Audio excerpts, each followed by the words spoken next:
My girlfriend posted, "Single until someone proves they're worth it," on Valentine's Day. I commented, "Agreed." Then I took her hint and stayed single. Her frantic calls started when she saw me with someone new. Original post: I 32 male, should have seen it coming. Looking back, the signs were all there. I just chose to ignore them because, well, love makes you stupid sometimes. Been with Melanie, 29, for 2.5 years, living together for 1. On Valentine's Day this year, while I was at work arranging for flowers to be delivered to her office, yeah, I'm that guy, she posted on Instagram, "Single until someone proves they're worth it. Know your value, queens." I saw it during my lunch break. My coworker, Eddie, saw my face drop. "You good, man?" I showed him the post. He winced. "Bro, on Valentine's Day, while you're dating?" I sat there for a minute just staring at it. Then I commented, "Agreed." Within seconds, my phone was blowing up. Melanie calling. I let it ring. Texted her instead. "Me. Saw your post. Message received loud and clear. I'll pack my stuff tonight." OMG, are you serious right now? It's just a quote. A quote about being single on Valentine's Day while in a relationship. I'm not stupid, Mel. You're being dramatic. It's for my followers. Cool, your followers can help pay your rent then. See, we split the rent on her apartment. Well, technically I paid 70% because I made more. But whatever. The lease was in her name only. Her choice, she wanted independence. Went home that afternoon, told my boss I needed a personal day. Melanie was at work. I packed methodically. My clothes, my gaming setup, my kitchen stuff. I did all the cooking anyway, my furniture that I'd brought in. The apartment looked pretty empty when I was done. Left the flowers I'd ordered on the counter with a note, "For someone who's worth it. Good luck finding them." Moved back to my buddy Trevor's place. He had a spare room after his roommate moved out. Rent was actually cheaper too. Melanie came home to a half-empty apartment and 82 missed calls later finally got through to me. "You can't just leave because of a social media post. You literally announced you're single. I'm just respecting your wishes." It wasn't about you. Then who was it about, Mel? Silence. Then, "You're supposed to fight for me? Fight for someone who publicly says they're single? Nah, I'm good." I hung up. Update 1. 2 weeks later. The entitlement started almost immediately. First, she tried the guilt angle. Posted a bunch of sad quotes about when someone doesn't understand your social media is just for fun, and toxic masculinity making men insecure about everything. Her friends ate it up, started messaging me about how I broke her heart over nothing. Her best friend Destiny called me. "She's crying every night." It was just a caption that said she's single. You know what she meant? Actually, I don't. Explain it to me. What does single until someone proves they're worth it mean when you're in a relationship? It's about female empowerment. Empowering her to be single? Great, she got what she wanted. Meanwhile, Melanie kept texting. The messages ranged from angry to pleading. "You're so immature. Please come back. I'll delete the post. You're overreacting. I love you. You're a controlling psycho. I miss you. I hope you're happy ruining us." I didn't respond to any of them. Then came the financial reality. Remember that 70% of rent I was covering? Yeah, that hit her March 1st. She called me panicking. "I can't afford the apartment alone." That sounds like a single person problem. Are you seriously gonna let me be homeless? You're not homeless, you have an apartment. You just can't afford it. Because you left. Because you said you were single. Single people don't have partners paying their rent. I wasn't serious. Then maybe don't post it on social media for your 3,000 followers to see. She hung up on me. But here's where it gets interesting. My boy Trevor works at the same gym as Melanie's coworker, Jasmine. Jasmine let slip that Melanie had been DMing with her ex, Derek, for weeks before Valentine's Day. The single post? It was for him. She was trying to let him know she was available without actually breaking up with me first. She wanted to secure the backup before letting go of the current. I laughed when Trevor told me. The manipulation was actually impressive in its audacity. Update 2. 1 month later. So Melanie had to get a second job, bartending at nights. She made sure everyone knew how exhausted she was, posting constantly about hustling and independent woman grinding. The subtext was clear. "This is your fault. Look what you've done to me." Her mom, Lorraine, called me. Now, I'd always gotten along with Lorraine, so I actually answered. Honey, what happened? Melanie says you abandoned her over a misunderstanding. Lorraine, she posted that she was single on Valentine's Day. She says it was just a quote from a movie or something. What movie? I don't know. Because it wasn't from a movie. She was announcing she was single while I was buying her flowers. Ask her about Derek. Silence. Then, who's Derek? Her ex, the one she's been texting, the one the post was really for. She said you were controlling and jealous. I found out about Derek after I left, from other people. I left because she said she was single and I believed her. Lorraine sighed. That girl, I'm sorry, honey. I raised her better than this. Meanwhile, I was doing fine. Better than fine, actually. Without paying 70% of Melanie's expensive downtown apartment, I had money again. Got myself a new watch, upgraded my gaming setup, started going to the gym regularly. And that's where I met Amanda. Amanda was new to town, worked in marketing, and had this laugh that made everyone around her smile. We started as gym buddies, then coffee after workouts, then actual dates. It was easy, natural, no games. I didn't post about it.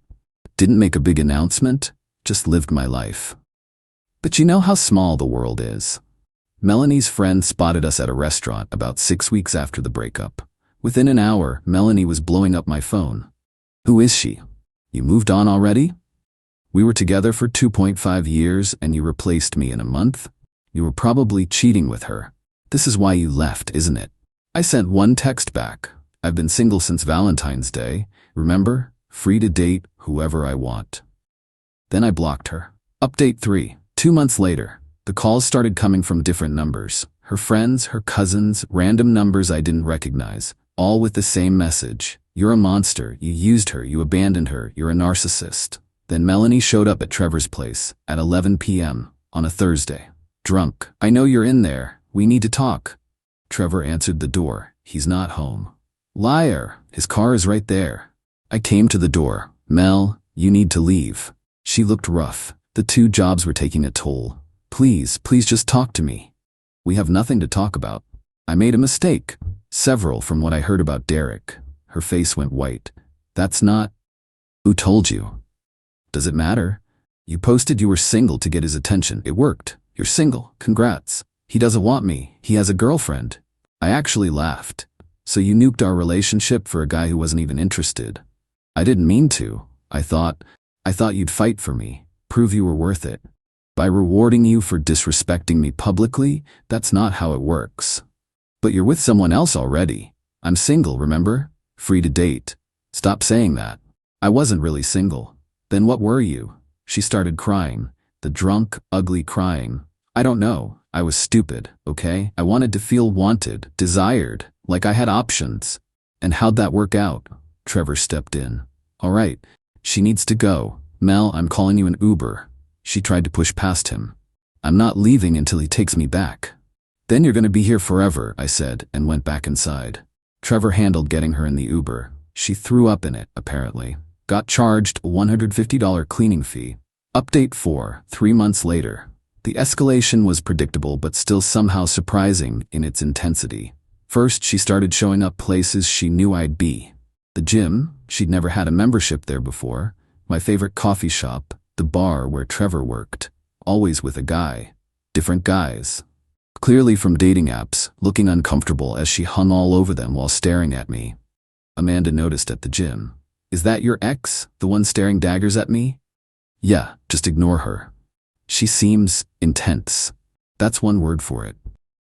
Then came the social media campaign. Melanie started posting these healing journey videos, all about surviving narcissistic abuse and rebuilding after abandonment and when someone punishes you for being authentic. The comments were all supportive, of course. You're so brave. He didn't deserve you. His lost queen. But then she made a mistake. She posted a video about financial abuse, claiming I had controlled her with money and then left her destitute. I'd kept every Venmo transaction, every bank transfer, every payment I'd made for her. Posted a simple response. Financial abuse is interesting considering I paid 70% of your rent, 100% of utilities, and most of our groceries for a year. All documented here. You wanted to be single and independent? You got it. Stop lying. Attach the receipts. All of them. Her video disappeared within an hour, but screenshots were already circulating. Her narrative crumbled. Then Derek reached out to me. Yeah, the ex she'd been trying to get back with. Bro, I need you to know, I had no idea she was with you. She told me you guys had broken up months ago. When my girl found out Melanie was trying to get with me, she lost it, just wanted to clear the air. All good, man. Not your fault she's a manipulator. She's crazy, dude. She showed up at my job. Security had to escort her out. The desperation was real, but the absolute peak came when she contacted Amanda. Found her on LinkedIn, of all places.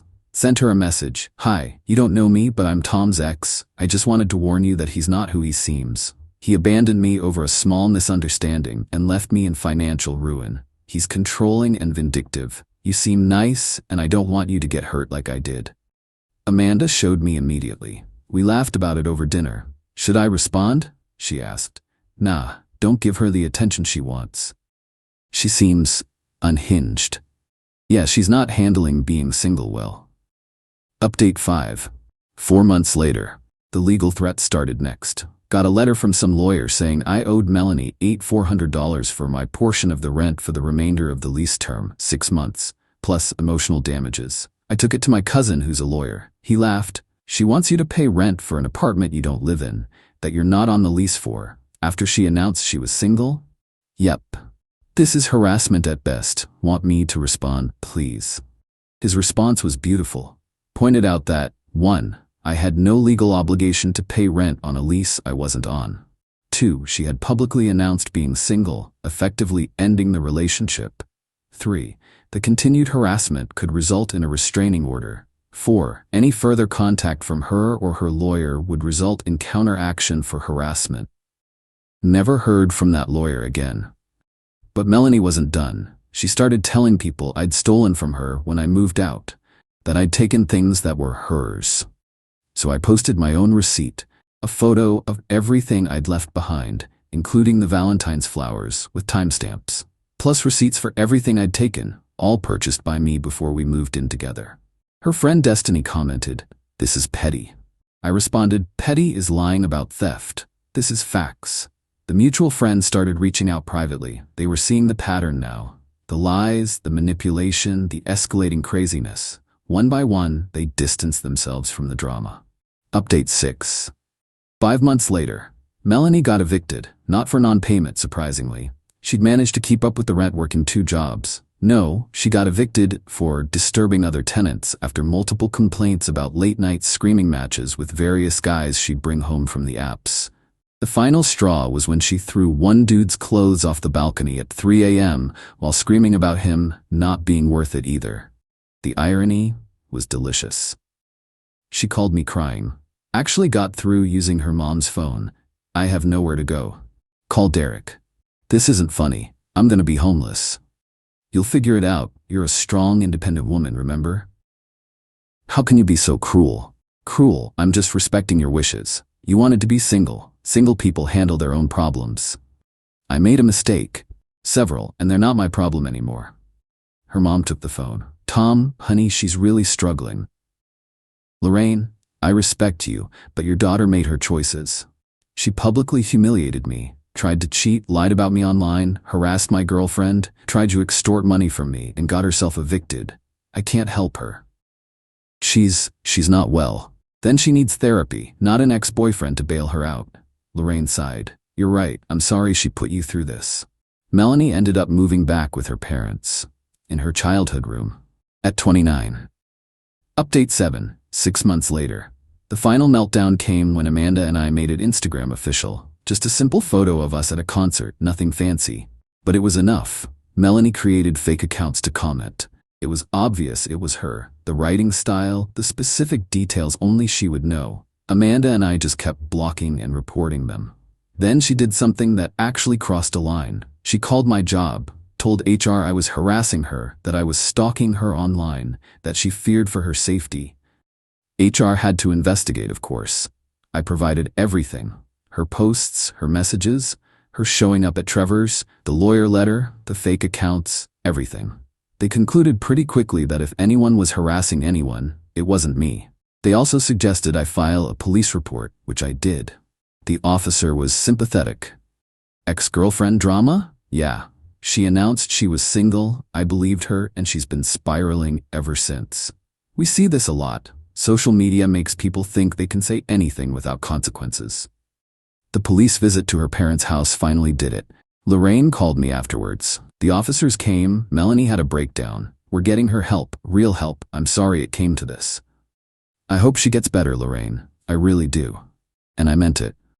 Despite everything, I didn't hate Melanie. I just refused to be her safety net while she figured out that actions have consequences.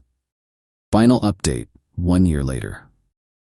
It's been a year since the Valentine's Day post that ended everything. Amanda and I are doing great, actually moving in together next month.